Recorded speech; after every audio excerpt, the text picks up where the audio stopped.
Okay, so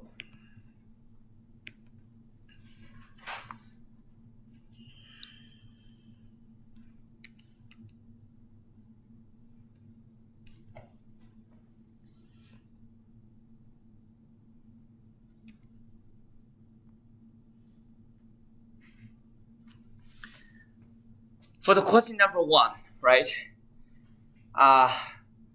Yes, a lot of you guys get this one right, but I really want you to see something here. Why you have the normal, okay? Because of what? Because of the central limit theorem. Here, because do we specify the parent distribution as normal here?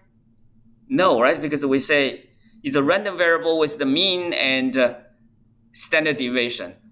Nothing about normal, is that correct? The reason you can have this x bar is normally distributed because of what? Because by central limit theorem, this sample size is 49.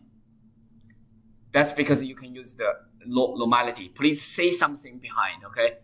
Some of you just directly say, okay, just go this way. And then try to get this one. I have yes, seems like we are on the same page now. So please make sure how you could just convert this standard normal, general normal, x bar minus the mu divided by what? Square root of sigma over square root n is standard normal. Okay, that's we do this guy, right? To standardize, to put that as standard. Yes, of course, those are kind of weird, because you see all the probabilities are what? Are 1. Because I changed the sample size. If you check the original question, the size is not 49, I think, because I make this sample size so big, which makes the standard deviation so what? So tiny, you see? And then after you divide it by a very tiny number, that's you'll get so big numbers, okay? Does it make sense? So I intentionally do that because I really want you to know something here. Good. So, all right. And for the question number 2, we're talking about this uniform distribution a lot, okay? We did it in homework, right? In homework 2. Homework 1 here. And for the expected value and the variance for the uniform, because they're from what? If it's from A to B, then the mu is going to be the middle point, right? And the variance is going to be what? 1 over 12 is B minus A squared. Okay?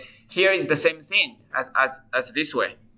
Yes, if you have to leave, it's fine. I'm gonna post this video either YouTube or Canvas. You can leave, it's fine. Okay, if you get something to. All right. So you can see here we get the mean and the variance. Okay, why do we need this one? Because now our purpose is not this original uniform, right? Our purpose is what? For this x bar guy. Because the sample size 36 is over 30. That's why we still have the normal, even though the parent is definitely is not normal, right? But the parent is what? Uniform. That's not normal. So this is still because of what? Because of the central limit theorem, okay? And then after we know this x bar has this distribution, then for this guy, why this one still has normal? Because this is kind of linearity of the normal distribution, right? We know any combination of the normal random variables, they are still what? Normal. Okay? So basically, x bar minus 6 means what? If you move the random variable 6 units to the left, that's still normal. Right? Think about a bear-shaped curve, right? You moved 6 units to the left is still bear-shaped curve. That does not change. So the only thing changed is what? Is the location, is the mean. Okay? All right. For question number 3,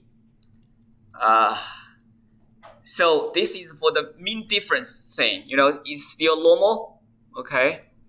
But here we gotta be careful. This is not from the CLT because the sample size are less than 30, first of all, right? Because the one is what?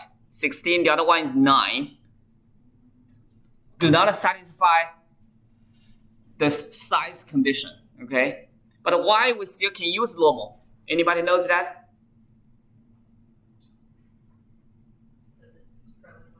Here you go, yes.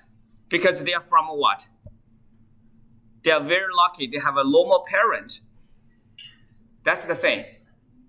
So here you gotta understand is not the central limit theory.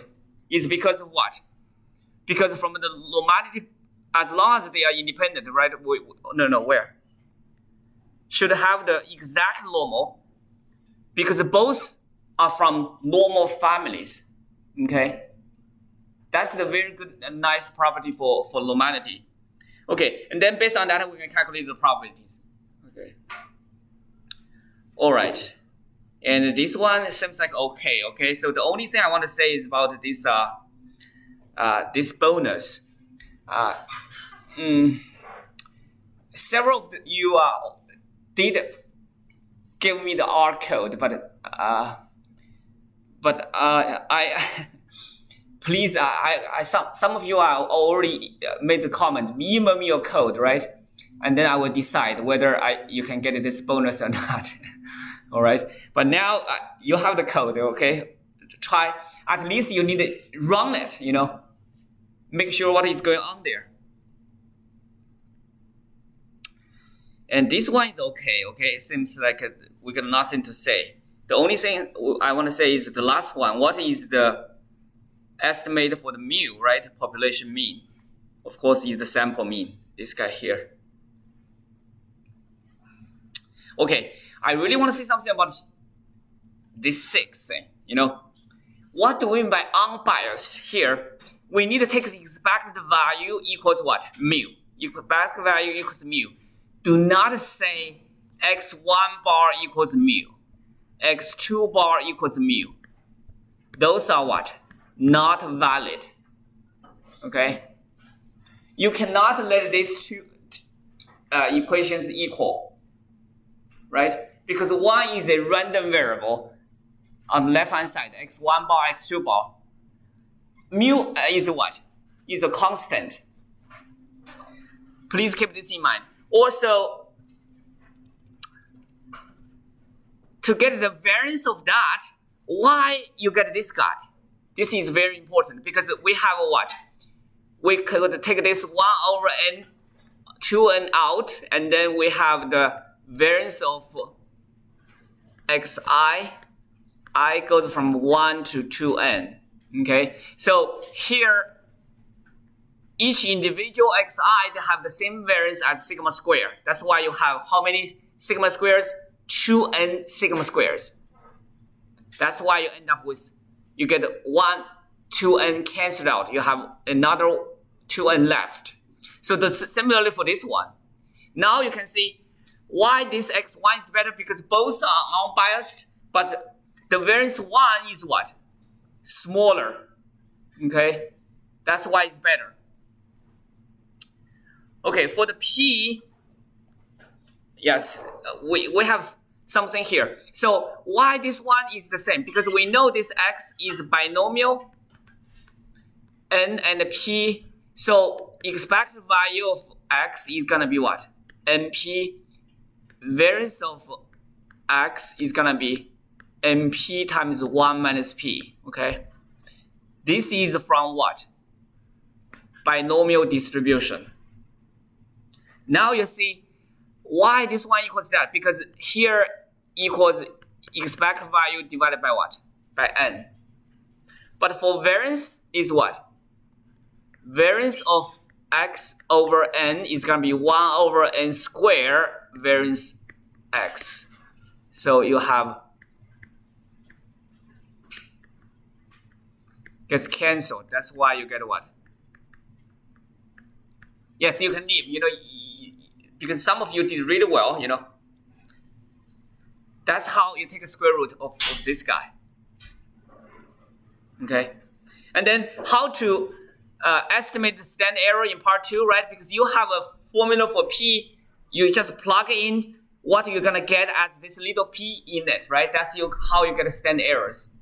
Okay, you just plug in your estimate as for p. That's why you get this one. All right. Okay, the last thing I want to say is chapter 8. Okay, question 8. Excuse me. So for the expected value case is fine, right? We are not surprised to see that. But for this variance thing, why is that? Because of what? Because you see here there is a catch. So x1 bar minus x2 bar. As I explained in the lecture, this one actually should be plus, okay? Is not minus anymore, right? Because it's the variance, right? And then we have sigma 1 squared over n1, sigma 2 squared over n2. That's how we get this guy. And then take a square root, right? Because of the standard deviation. And for this one, we have assumption. We say expected value of s1 squared equals sigma 1 squared. Expected value of s2 equals what? Sigma 2 squared. This one are just as what? As assumed. Okay? We gotta use this one. That's why we directly get what? Here. And then why we end up with sigma squared? Because we assume this sigma 1 squared, sigma 2 squared are the same as sigma squared. That's why we got this one. This get canceled, okay? All right? Okay. So pretty much question number 9 is got just a different version of what? Of the question 7 we did, okay? Basically, we got nothing to say. All right, that's all for today. And